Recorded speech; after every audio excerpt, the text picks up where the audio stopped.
going to have a crack. He is, you know. Oh, I say! Brilliant! That is schoolboy's own stuff. Oh, I bet even he can't believe it. Good morning and good morning to you. Welcome to this Friday episode of Good Morning Tottenham Away. My. A lot has happened this week. We haven't done videos this week, but we got a lot to get through. So, listen, guys, I hope you're all well. I hope your families are all well and you're all keeping good and are happy and having a great weekend to look forward to. We are upon the weekend, but we have, like I said, much to discuss. I'm going to start with the news regarding the Champions League changes that are being implemented for next season. I'm only going to touch upon it, and it's just typical, isn't it? UEFA confirmed 3 extra Champions League league clubs after Tottenham's Premier League finish. UEFA will be expanded to Champions League from the traditional 32 to 36, with the group stages at the competition scrapped. Let's get into it. UEFA have announced the clubs who will be added to the Champions League next season as the competition receives a makeover. The European football body has announced that the Champions League will no longer include a group stage for its first round as the competition. Instead, a new Swiss league format shall be introduced, which sees teams play 8 fixtures instead of 6 home and away. All the 36 teams will be ranked together and the fixtures will be decided by the drawing of the 2 teams from each of the 4 seeded pots to select the 4 new clubs. UEFA announced the qualification will be decided through different routes. 2 of the extra spots were given to the 2 highest ranking nations on UEFA coefficient leaderboard.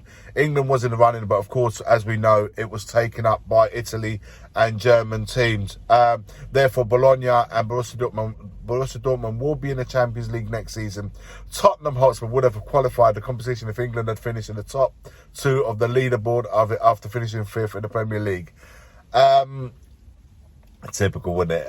But yeah, so a lot is happening in regard to Champions League. It will be getting a massive makeover.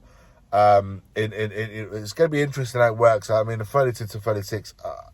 Listen, we'll find out in due course. But I just wanted to, as it is a big change and it is happening for at the end of next season. So, want to keep an eye out for in regards to that, guys. But look, for looking a bit closer to home, I just want to touch upon this. Obviously, James Maddison, as we all know, was excluded by Gareth Southgate. I got a feel to say about that as well, for sure. This is what James Maddison put on his Twitter. Devastated doesn't quite cut it. Trained well and worked hard all week, but if I'm honest with myself, my form for Spurs when coming back from injury in the second half of the season probably wasn't at the levels I'd set, which gave Gareth, not even the man, the boss or anything, gave Gareth decision to make. I still thought there would be a space for me in a 26-man squad. 26, that's 3 more than what we're accustomed to now. It went from 22 to 23-man squad. Now we've got 26, still can make it. As I feel brings something different and being a mainstay in he was a mainstay in the whole qualification for Euro 24 in Germany. But the manager's made the decision. I have to respect that. I'll be back, I have no doubt, wishing the boys all the best in Germany. Unbelievable group of lads, and I literally call some of them my best friends. I genuinely hope football comes home. Look, for me, I'm gutted for him. I'm gutted for him. I can understand what he's saying about the second half of the season. It wasn't great. He didn't have a great second half of the season.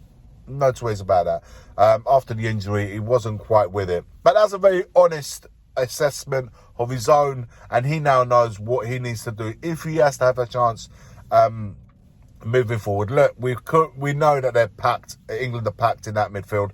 Bellingham, Foden. You have an array of Palmer, an array of talent in that final third. So him being excluded is not what I have a problem with. What I have a problem with, I felt there was no intention from the get-go that he was going to be in that England team. Why do that to him? You already brought him to Qatar in 2022 and didn't play him for a single minute. He didn't make it a single appearance in that Qatar World Cup. So he's gone there literally as a tourist. So why then you've involved him in practically the whole, he said it himself, mainstay the whole Euro 2024 qualification. He was being part of that only to then get to that point where he gets called up in a 30-man team, whatever you want to call it, and then to get cut. If you're going to cut him from the off. Don't do that to him, because unless there's a real intent of having him involved, he hasn't been involved in the World Cup, although he was called up for it. It didn't appear, and he did it to him again. I just feel that there's ways and ways, and I just felt already you have an array of talent, like I said, in that area. Why just cut him? Bring some other kid. Bring other players there that you have as backup, and you can send them home. I didn't see the point of doing that to him, and I just don't see where, with that World Cup, with this Euro, where that standpoint between him and the gaffer, Southgate, will go moving forward, unless Southgate leaves this summer, which I hope, to be honest, he does, because I honestly think with this group of players, England should have won something already in the last two competitions, in my opinion, especially the last Euros. This time around, we shall see. We shall see. Maybe I'm wrong. We shall see in regards to that. Let's move on, guys. In transfer wise, I wanted to touch upon a few names that we are linked with. Tottenham open talks with Kia Jurabjan over signing a £35 million striker. Tottenham want an outright striker to finally replace Harry Kane, and have heavily been linked with Sevilla striker Youssef En-Nesyri this week in particular. Meanwhile, there is belief that Spurs could bring in another winger after Werner as well. One to keep an eye out. Being interesting. Ren Starlet, Desiree Doué is being targeted by Tottenham as one option, but there are an array of players who could also be suitable. So there's a lot of names flying back, but the intent is to bring another winger, not just settle for the loan signing of Werner. Let's not even go into that again. But there is, we want to bring other players in that area. Fulham winger and attacking midfielder more so. Andreas Pereira, which I'll get into, starred under Marco Silva last term, scoring 3 goals and bagging a further 7 assists in the Premier League last season. Listen, Pereira is an experienced player. He's 28. He's played in England now for a little while. Fulham, obviously, and Man United before. So he's not someone who's unknown in the Premier League. He's done really well this season at Fulham. He's been called up for the Copa America in Brazil. Be interested to see how much involvement he has in that.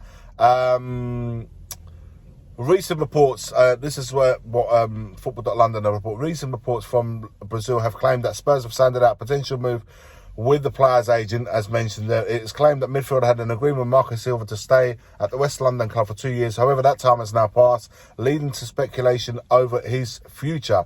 But the Brazilian has admitted he is not focused on what comes next at this stage, as he is prepared on the Copa America, like I mentioned earlier. The Seleção will begin this campaign on June the 25th against Costa Rica. It is difficult to talk about the future now. I'm completely focusing on the national team. After the title, God willing, I'll think about my future at the club. I'll sit down with my agent and decide my future. Contract runs out in 2025, so I'm sure Fulham, if they're going to want to have to deal this summer. I'm pretty sure Pereira will be leaving this summer. I think it'll be a great addition to have in the squad. Gives us a little bit of an alternative to James Maddison, if you like. I don't think Kulusevski's been a hit and miss, although I think he's a better player in that number 10 than he is in the wider areas. I just think he's been a hit and miss, and perhaps we should look at for sure we should be looking at other alternatives, and I believe Pereira could be that alternative. That's what the reports are saying. I'd just like to know what you guys make of it. Winger, we're going to be bringing in a winger, so we're not just settling for the Werner signing, so we will be adding to that area of the pitch. An attacking midfielder, Pereira could offer something different. What other areas do you feel that we need to be looking into? Number 6, I know Douglas Lewis is looking to move from Aston Villa, perhaps going to Juve. I don't know. He would be a really good option in that number 6 area. Me personally, I know many you guys don't like it, but I still believe Amrabat is really good player and one that could do well in a different, obviously he didn't do too well at Man United, but I really do believe he could do well elsewhere. Fiorentina looking to move on. His contract situation is getting to a point where he needs to move, so they are looking to ship him off. So I still think Amrabat has got a lot to offer. He's got a lot of attention in Italy, and Italian clubs are looking into bringing Amrabat into their team. But I wouldn't ignore that, or wouldn't certainly look into it a little bit more. Like I said, Douglas Luiz, another good player from Aston Villa, could make, really improve that number 6 area that we badly require. I think that number 6 and another 2 or 3 attacking options would be great. And then we can start working on beefing up the squad a little bit more. But those players there would, for me, make an impact in that first team. Let me know your thoughts. Lots to get around. Have a little think upon, once you've heard the video. Let me know your thoughts in the comments below. And don't forget, guys, on the way out, like, comment and subscribe. And as always, forever always, come on you Spurs. The first game we look for, Robbie. Tottenham away. When we got Tottenham away. Tottenham away. When we got Tottenham away.